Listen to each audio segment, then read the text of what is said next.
Lee will play, Troy Parrott will start, and Jack Byrne will start. In terms of Parrott, obviously 17 years of age, very young debutant. What have you seen in the few days that you've had him training? Oh, a bright, very intelligent footballer that's really good with the ball at his feet. He did some really good things yesterday. I think he found it tough enough. We had a pretty hard session. They hadn't done anything over the weekend, so they had a fairly intense one. But he enjoyed it. Yeah, he's very capable, there's no doubt about that. He hasn't actually played a lot of football recently, is that right? Even sort of for under 23s? I think they get caught between being involved with the first team, travelling with the first team, and it's something that happens at all clubs. You know, the ones that are sort of nearly there, travel with the first team, don't play with the first team, don't play with the 23s. I think his last game was did he get 4 goals in it against, was it Red Star Belgrade he played against? That's his last game. So understandable probably that he was breathing a bit hard when he was training with us. Will there be any of the players that you will start on Monday who will start tomorrow? Unlikely, yeah, to start. I'm trying to think. Maybe one might end up starting, maybe 2, but unlikely. And will you... I'll not start, get a game in the... I won't be playing them, no. Will you even bring them on as subs? Probably not, unless there's some position that I really needed one. No, I'll try not to. I think that's important that they get a week. Most of the team would be in playing. So what do you hope to get out of this game? A performance from some of the others. I mean, I'd like to see Troy play well, of course. I'd like to see Jack Byrne. He's starting for the first time. See what O'Connor does. And of course the other lads who are backing up. And you have no idea if somebody would become ill, anything, and miss the game. Who knows? So, you know, there's always an opportunity for somebody else to get a game. And finally, can I just ask you about your opinions on the Raheem Sterling and Joe Gomez situation? And you've obviously seen a lot of bust-ups as a manager and as a player down through the years. How best to deal with them? Well, I think Gareth's the best man to deal with it and has done. And to be honest, I've just seen it come back on the news this morning. I said, are they still talking about that? So I'm not going to add any fuel to the fire. Yes. Mick, just on that subject, I know you're not adding any fuel, but is that the sort of thing that happens every other week in dressing rooms around the country? I actually don't know what's happened exactly. So, you know, Gareth's dealt with it, and he's the best person. He's managing there. He's been brilliant so far. So, I'd have to support everything he does. Just on Troy, Mick, you obviously handed Robbie Keane a debut as a 17-year-old. Does it take a special kind of player to be pitched into senior international football at that age? Doesn't take a special kind to be pitched in. It takes a special kind when they are pitched in to thrive, to do well, to make an impression, a good impression, impress everybody. And I hope that's going to be the case with Troy. I mean, you know, Robbie did it instantly and continued to do it, of course, for how many years and how many caps and how many goals. And what kind of help can Robbie be to a young striker like Troy trying to make his way at this level? Oh, Robbie's a help to all the strikers, and he was working with some of them yesterday, and he'll be doing some more this morning. He was working with Troy for a while yesterday. I think any information he can give in terms of the movement, he was one of the best, Robbie, his movement, to get himself chances. You can help them in terms of finishing because you can give them tips. TC is fantastic at that. But just the all-round play of a striker, Robbie's been one of the best. And if you can't learn from him, he's not going to learn from anybody. Do you still get excited when you see a young kid come through with that kind of potential? Yes, I don't think I've seen the full potential just yet in the couple of training sessions that we've had. But, you know, not a lot of things, but he did something yesterday when a ball came into him and he turned and he got his shot off, which was terrific. And you can just see just from that one little cameo, he's got something special. Can I just ask you about your goalkeepers? You've sort of suggested earlier in the week that you would wrap Darren in cotton wool. Will you? The two young lads will play. Yeah, whoever I choose to start, they'll both play the game. Hi Mick, just briefly again on Troy. Obviously you've worked with a hell of a lot of footballers throughout your career. Does Troy remind you of anyone that you've seen close up in the past? Not really. Not really. No, I haven't seen, please, he's come and he's trained, he's done 2 little sessions with us. Over a course of 2 or 3 camps, I could probably think somebody. And I don't want him to be reminding me, I just want him to be a very good player for us, for himself. I'll see what he sings like tonight as well at dinner. So. Oh, really, yeah? Oh, yeah, he's got his song to sing. He's making his debut, isn't he? So, who did he sing the last time, was it? One Direction. One Direction he did last time. He's promised us he's not going to do that anyway. So. With the under 15. All right, okay. Do you pick the song, or who? Like, how no, not at all. No. What did you sing? I mean, did you sing before your debut? I did have to sing on the bus, yes. When I was with Owen Hand, I got told, and I destroyed something. I can't even remember what I said. What it was. Can I just clarify? Is Lee O'Connor starting as well? Yes. Yeah. Okay. And Jack. And do you have any injury concerns actually? No. Thankfully we don't. No, they're all okay, fit and well, and just trying to think. No. Robbie got a bit of a bang yesterday, but he's okay. He's come down with a big smile on his face this morning, so he's okay. And because I read something that Alex Neil said that Alan Brown needed a bit of management around a hamstring injury. Is that any truth to that? I've not been made aware of that, so thanks. I'm pleased you told me that. Yeah, that's all right. And Brownie's not come in and said anything. You wouldn't be surprised, would you, to note that when they come into the camp, they don't come in and say, by the way, boss, I've got a tight hamstring. They don't want to put any doubts in my mind that I might be picking them. Yeah. My last question is, have you got to see much more in New Zealand? I know it's been difficult. No, we haven't got. From 18 months, we can't pick anything up. Anything that we've got, we'll have a look at it later on. It's got to be about the lads who play, just how we get on with it and how we do it today. Yeah, or tomorrow, should I say. They were training beside you on Monday. You weren't tempted to do Marcelo Bielsa and peek over the fence? We videoed it for them, but I'm not going to look at it now. I don't think that's appropriate, and they weren't doing it to us, so we'll go and play against them.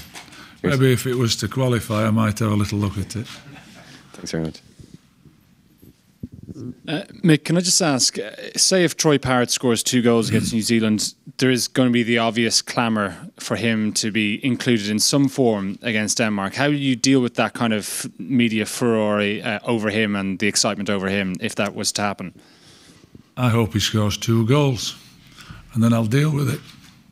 It's hypothetical, isn't it? And I don't really talk hypothetically. Let's hope he does it. Let's hope he gets the goals. Let's hope he plays really well. If he plays really well and scores 2 goals, I might have a clamour in my own head to include him in the game as well. So fingers crossed he does that.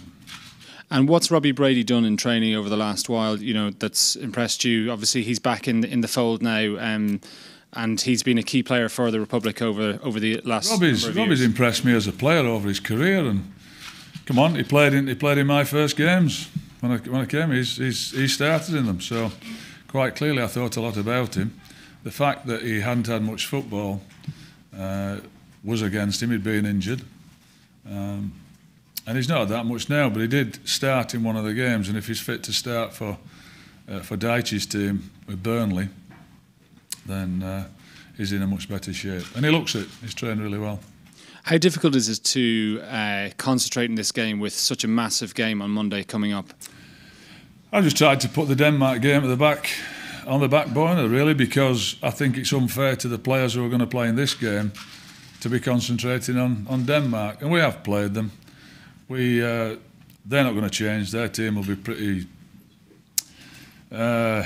similar to the one that we played against. The players that they've got, what they do. You all keep reminding me that they've played them 560 times over the last 3 years or whatever it is.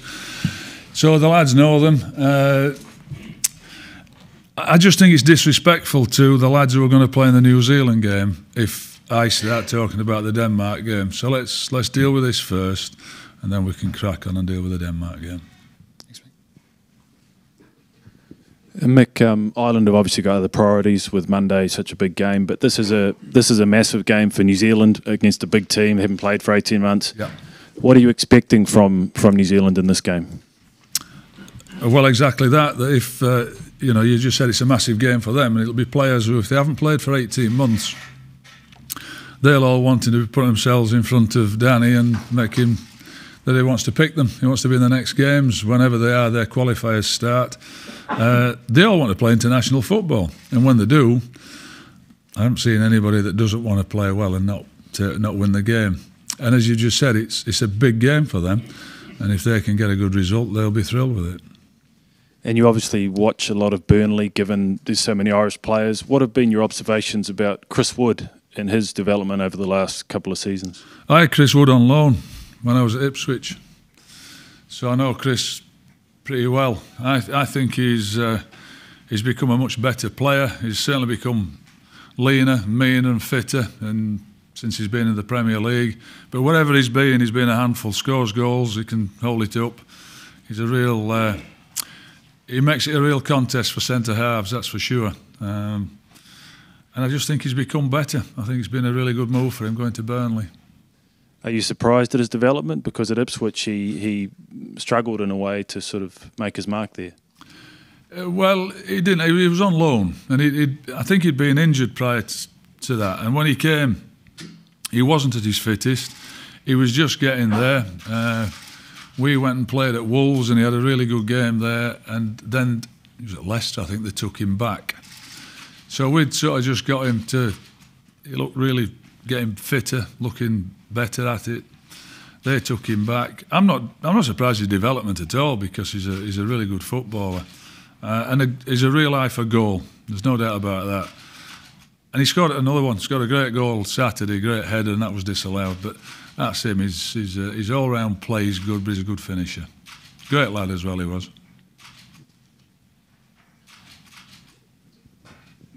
How you doing? Yeah. Just a quick one about Troy. Obviously, you talk about his positives and everything.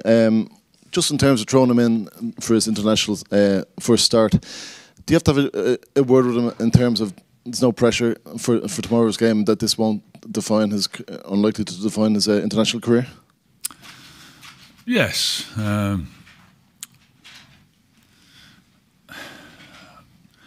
As all of them, one game doesn't define. You know, I don't know too well. There might have been a few that's had one game and never played again. I may well have played some of those as well. But that's not for Troy. Troy's just a young lad who'll need the help of everybody else, and he'll get that as well in terms of what I say to him. He's got a bright future ahead of him. Let's hope he stays fit and well, and he can enjoy it. You say Jack's going to start as well, Jack Byrne. What are you going to look for from Jack? What do you want him to come and play commanding role in the team, or do you want him to just go out and play his own game? Depends what he thinks his own game is, I guess. No, I want him to do what he does with Shamrock Rovers, which is he gets hold of the ball, he passes it, he creates chances, he keeps the ball moving, he recycles it for others and doesn't give it away. His free kicks and corners, his deliveries are good. And his penalties are excellent, having seen the one in the cup final. That was a great penalty. I want him to show that it's not Denmark by any stretch of the imagination, but it's a big international game that New Zealand are treating it as a big international game. So, and for Jack it will be, and for him to showcase what he's got, because he's got lots. He has done so much better in the 12 months that I've influenced maybe a bit. TC has. In his all-round game, he's got no problems with the ball and that. But off the ball, he's done far better as well, without the ball. So, assuming you're going to maybe start with a 4-3-3 tomorrow, will Jack not be part of that midfield three? Can we see him as one of the front three? I suppose No, he'll be part of that midfield three. He'll be part of that. Yeah. And then just in terms of Robbie, you said this would be a good game for Robbie to really get his fitness going. Yeah. Does that rule him out of starting against Denmark? The fact that you were sort of... Not really. We'll see how he is. 90 minutes would make it difficult for him to play, I think, considering the recovery. that he would have to recover from. So I guess if you see me take him off, he might have a chance of starting. And just to finish, you said you're not really looking at the Denmark game yet, just to keep things. We've looked at it. Don't get me wrong. We've looked at it. I've watched the games. I've watched their Switzerland game back. I've watched our game back. Try and pick bits out of it. Mateys. All the staff have watched them back. So we're on that, but not with the lads, because it's unfair to the players to be talking about Denmark. The ones who are playing are really concentrating on the New Zealand game, and that's my point I'm making. Yeah, and what I'm getting at is, are you going to try and create like a cup final atmosphere in terms of the whole build up? You've played in cup finals. I'm not sure if you've managed cup finals before, but is it played in them? Never managed them. Yeah, but so is that something that you'll look to create, sort of just to really get that build up going and one match, one focus? I think that's happening already. There's a certain buzz about the game, and yes, absolutely. There's no. We're not going to get a second chance at it, so one chance to do it. Thank you. Hi Mick, how's it going? Good, thanks. How are you? Not too bad, thanks. Just a quick word on your striking options. James Collins obviously scored against Bulgaria. Scott Hogan, Sean Maguire looking for game time as well. But are you planning to use those lads intermittently during the game on Thursday night, or will James Collins lead the line? Have you thought of that at all? Well, I just told you who's leading the line. But will the lads, Scott Hogan, Sean Maguire, they'll all get game time as well, I assume? Yes, yeah. I'm going to try and I can't give all of them game time, but those other boys will get some time as well, yeah. Just a word on Lee O'Connor. We've spoken a lot about Troy Parrott, but how is Lee trained? Obviously, he's come in from the under-21 straight in, but how's his nerves been this week? It's a big opportunity for him on Thursday. Look, they come in and they're always a bit quiet, but they don't come and tell me that they're nervous, or they don't want to show that.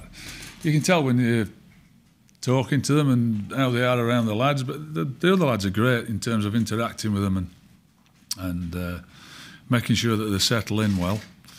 He's been fine. He trained yesterday. We had on a bigger pitch, not just as a small-sided game, and Lee was good. Yeah, I thought he looks to be settling in. But they don't come and tell me, and they don't. You ask them, "How you doing?" "Yeah, great. I'm fine." I have no idea how the feet are going under the water, but they seem to be settling in. And I said the other lads are very good with them. James McLean was in front of media yesterday, and I know there's been a lot of headlines, I guess, around chants directed towards him and FA investigations. I don't know if you've spoken to him about where his head's at with regards to all of that, or is it something he's just not? No, he's been great. No, he's been fine, trained really well. I saw something from Saturday, but that seems to be dealt with. So no, he's been great. Thanks. Finally, you mentioned the dinner earlier. I know Mario Rosenstock was in with you lads a couple of days ago. He was. Did you enjoy his impersonation of yourself? How did that go down? I think the lads enjoyed it more than I did, but I've heard it before. I was at the Sean Cox dinner when he did it, but I guess I always think it's a compliment, is it? When somebody takes you off and everybody knows who they're taking off. That's maybe, it's a compliment that other people know he's doing. He does it particularly well. I think there's a few people in Ireland got a Mick McCarthy impersonation. I've heard a few of them.